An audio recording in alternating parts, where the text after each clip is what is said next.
What is up, guys? Prickly Cactus here. Thank you so much for stopping by, and today we're going to be discussing if Bungie has gone too far with Eververse in Destiny 2. Now, this is a hot issue right now, especially with the arrival of the first event after Shadowkeep, the Festival of the Lost 2019. There are a ton of forum posts, Reddit posts, tweets, etc. about people expressing their concerns over Eververse. And quite frankly, I have some concerns as well. But do we all have a point, or is there some definite overreacting going on? That's what we're going to discuss in today's video. And I know some people get upset when you cover these topics, but I try to keep it real with you guys. If I'm having these thoughts, it's only fair to share them with you. I'm not going to be a fake positive YouTuber who's hyped all the time but barely plays the game. That's not me, dog. Alright, now let's get started. So, Eververse had a dramatic overhaul, starting initially with Season of Opulence and the split off from Activision, and it was ramped up times a million with the launch of Shadowkeep. Previously, going from Destiny 2 launch all the way up to kind of Season of Opulence, Eververse worked in the sense that it would add microtransactionable items, a bunch of cosmetics in terms of ghost shells, emotes, etc. into the game, and the vast majority of those were earned by bright engrams, or whatever the seasonal bright engram was. So once you would level up past the max level cap, you'd get a bright engram, and that would give you some of those cosmetics. But I will say, although that was great for the player, and I got so many cosmetics, it was honestly too far. And from a business perspective, it didn't make a lot of sense. It got so bad in terms of like how many bright engrams you could earn. I was deleting them in my inventory because I just didn't care, and they were taking up so much space, and I was trying to get other legendary engrams or prime engrams or whatever. So it was just absolutely spamming you with these rewards, to the point where Eververse was really not being checked out by a lot of people. Then Bungie started doing Eververse-only items. Certain things would happen. For example, the Whisper of the Worm exotic quest would come out, and to get those ornaments, well, they were only purchasable with silver, which is like the in-game currency. That's the real money version. In any event, when these ornaments came out, people were definitely upset. There was a lot of people saying, can't we have at least some of these earnable in-game? Can't these be purchasable with bright dust? Why do they have to be silver only?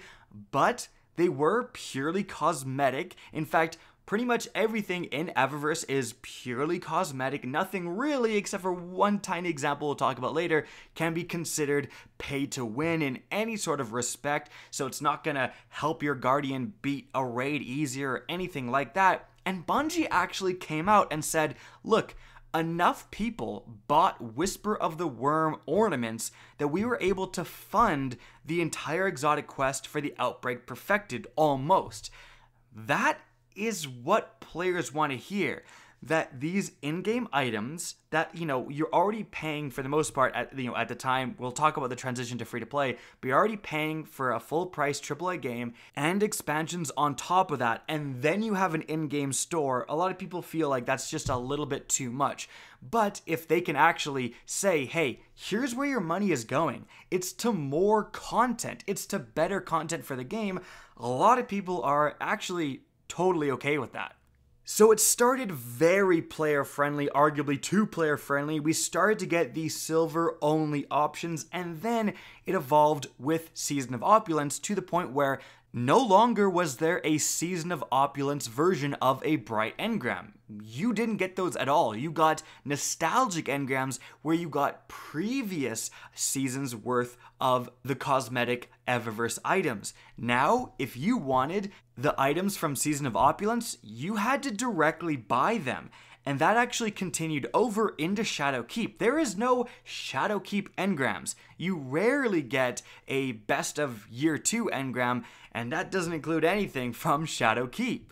Not only that, but the bright dust economy changed drastically. Previously, you would get bright dust by dismantling items you would get from these bright engrams. And then you would use that bright dust in the store, and then you could direct purchase some of the new seasonal items. Now, you will not get any sort of bright dust from dismantling Eververse items. The only way to get bright dust is by doing certain bounties. So that's a really big change, and that leads into our first really big complaint. A lot of people feel like the rate at which you're getting bright dust has gone down dramatically, that it's just so much more of a scarcity with Shadowkeep. And if you're earning bright dust at a fraction of the pace, I mean, that's not really fair to the player. They want to be able to spend their bright dust on an Eververse item every once in a while. You don't have to have millions of bright dust flowing through the player, but a lot of people feel like it's just unreasonable how low of a rate you earn bright dust. Well, is it? Well, let's actually look at how you earn bright dust. So, they come from bounties. And importantly, they only come from a certain few bounties. You can see here, I can earn bright dust from the weekly Vanguard bounties and the rebuyable Vanguard bounties. The daily Vanguard bounties don't actually give me any bright dust. And then you can see I have some Vex offensive bounties here. I don't earn any bright dust from the weekly Vex offensive bounties, no bright dust from the rebuyable Vex offensive bounties, so it's really only a select few activities that are even capable of giving out bounties that will give you bright dust. So how much bright dust do you get from these bounties? Well, from a weekly one, you're going to get 200 when you complete it. 200. Now, from the rebuyable ones, you're going to get 10. 10 bright dust. Remember, these rebuyable bounties are costing 3k glimmer a pop. So keep that in mind when we look at the Eververse store. And, you know, that sick new ornament for the Titan, the Halloween Bones ornament, I'm gonna buy it. It's 6,000 bright dust. So I bought it, I unlocked it. Honestly, I do think it looks kind of cool. I have no problem with the actual content that Bungie is putting into the Eververse store. It is all cosmetic, it often looks sweet, but the argument here is about the prices. Are things priced too high? Well, again, it was 6,000 bright dust to buy what I did. But how much in-game grinding is required to get 6,000 bright dust? Well, that is the equivalent of 30 weekly bounties worth of bright dust at 200 a pop.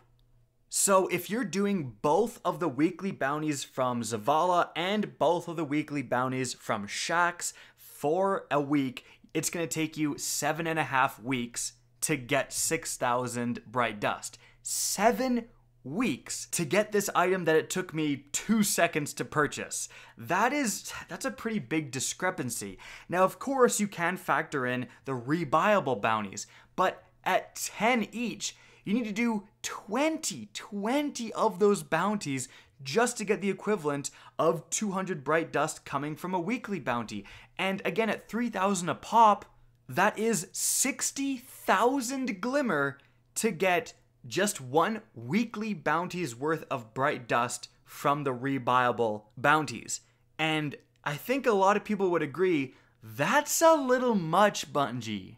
Now, I think a big problem going on here is that, well, you might have seen how much bright dust I had, something like 30,000, over 30,000, when I purchased that set of ornaments, and it doesn't seem like a lot. 6,000 doesn't seem that insane when you have 30,000, but it's stored up from previous expansions. It's stored up from when I dismantled like everything before Shadowkeep.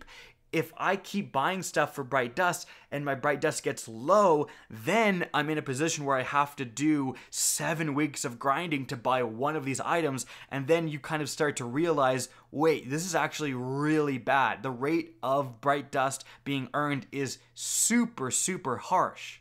So a lot of people who are just sitting on a store of previously earned bright dust don't realize just how bad the economy is, and the newer players that just started and the players that used up their bright dust are in a scenario where they're realizing it like really obviously. But we've spent a while on bright dust, and that's only part of the problem.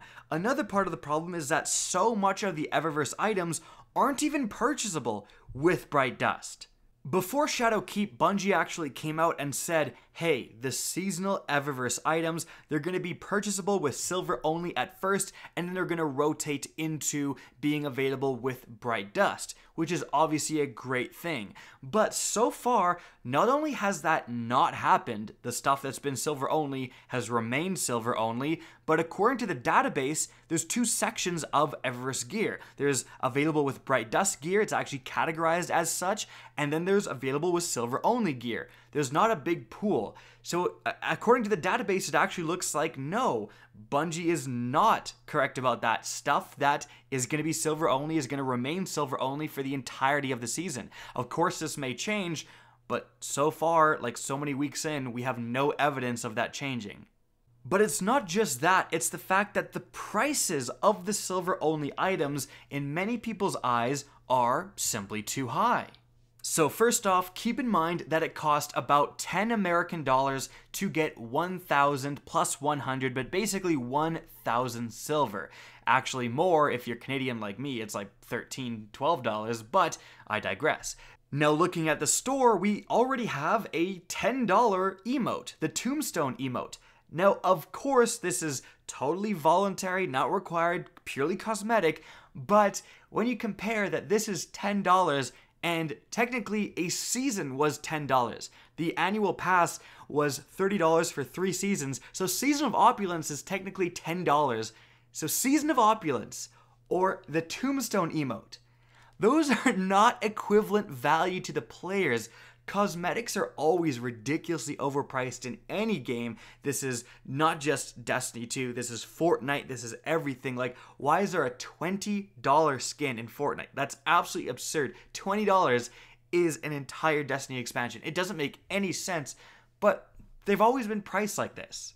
Regardless, the Tombstone emote is $10, but if we check some of the other emotes from just the seasonal section, none of them are $10. They cap out at around $8. Why is the Tombstone one so much more expensive? Is it because it's limited time to the Festival of the Lost and they kind of knew they could charge a little bit more? I mean, fair, that's how business works, but keep that in mind. But really, I think people are upset by the bundles. I bought that Titan bundle at 6,000 Bright Dusts, which again was 8 weeks worth of my time apparently, but if you want to buy it with silver, it's $15 for that bundle. So if you have all 3 characters and you just want to buy all 3 of these ornament sets, that is $45. That is more than the price of Forsaken. And think about how much content you got in Forsaken, and that is just 3 sets of ornaments for your 3 characters. And the thing that kind of bothers me is that these prices are just so artificial. It's not like the prices of, oranges where it's actually affected by so many different factors. If there's a drought somewhere, orange prices could go up because where they make the oranges, now suddenly you can't make them anymore and they've got to source them from other places. This is kind of a weird tangent, but there's so many other factors that actually impact the prices of so many goods. And this is just, what is the factor? Bungie has to make them, of course. They have to hire talent to program these into the game, but aside from that, these could be priced at $5 each, $10 each, $9 each, $1 each. It's just Bungie themselves completely setting this arbitrary price, and it's just way too high. $5 each for the 3 different sets, $15 for all 3 characters, I think is totally reasonable, and I actually think you'd probably sell more of them, because a lot of people are going to look at that and go, $15? Heck no, that's way too high. But with all of that being said, and those are my and most of the community's concerns about Eververse, it's an interesting crossroads because at the same time, I want Bungie to do well. I want Bungie to succeed. They need the cash. Activision is gone, right? There's no massive company providing them with all the resources they need. So if they want to invest in their own game, they need to push microtransactions like this.